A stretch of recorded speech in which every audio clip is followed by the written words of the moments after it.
Hello, good morning viewers. Welcome back with me, Adelina Ariqoh on today, 12 February 2020 in Morning Breaking News.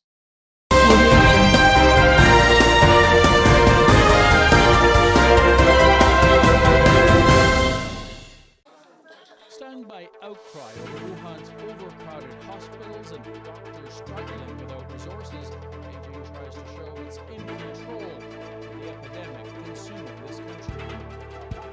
Soldiers arrive with supplies as do doctors from all over China. And the government is building two hospitals at breakneck speed, designed to treat more than 2,000 of Starbucks has shut down half of its stores in China amid the coronavirus outbreak in order to protect its staff and support government containment efforts. NPR reports that the coffee behemoth has temporarily shut down more than 2,000 outlets as the number of infected have skyrocketed throughout the country. Starbucks has closed all of its outlets in China to protect its staff and support government efforts to contain the coronavirus. The coffee shop chain warned that the rapidly expanding infection is likely to affect its financial performance. Starbucks has almost 4,300 outlets in China, making it the company's largest market outside the United States. The number of deaths from the virus has risen to more than 130 people and almost 6,000 confirmed infections. Starbucks chief executive Kevin Johnson said the firm was navigating a very dynamic situation. The firm told Wall Street analysts that it had been planning to upgrade its annual profit forecast after a better-than-expected first quarter performance, but decided against changing its projections due to the virus. Starbucks opened its first Chinese store in Beijing in January 1999. China's sales account for about 10% of Starbucks' global revenue, making the country its most important global growth engine. The move highlights the major challenges facing global corporations from the spread of the deadly virus.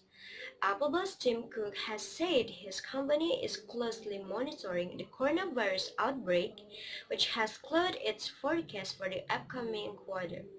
The technology giant has limited travel and reduced store hours in China, while its suppliers' factories remain closed longer than expected. Earlier this week, Facebook became the first big US firm to tell staff to avoid traveling to China. The social media giant said it was acting out of an abundance of caution to protect its employees. Other global companies have introduced travel restrictions, and car makers are taking staff out of the country.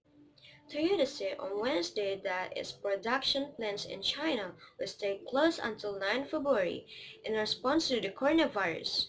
The Japanese car maker said the closures were in line with transport lockdowns imposed by China's authorities and as the company assesses its supply chain. Toyota has plants in the northern city of Tianjin and the southern province of Guangdong. Hundreds of foreign nationals have been evacuated from the central China city of Wuhan, the epicenter of the outbreak. Flights have left the city with Japanese and US citizens, while the European Commission said it will help repatriate European nationals after a request from France. At the same time, companies in China have advised staff to work from home in an attempt to slow the spread of the deadly virus. Businesses are also offering workers longer holidays, as well as telling employees returning from the most affected areas to stay away from work. Thank you viewers, that is the news which I could report today. If you have any critics or suggestions, please visit us in www.morningbreakingnews.com. I'm Adelina Ariqoh and all of crew of Morning Breaking News say, have a nice day. See you in the next opportunity. Good morning.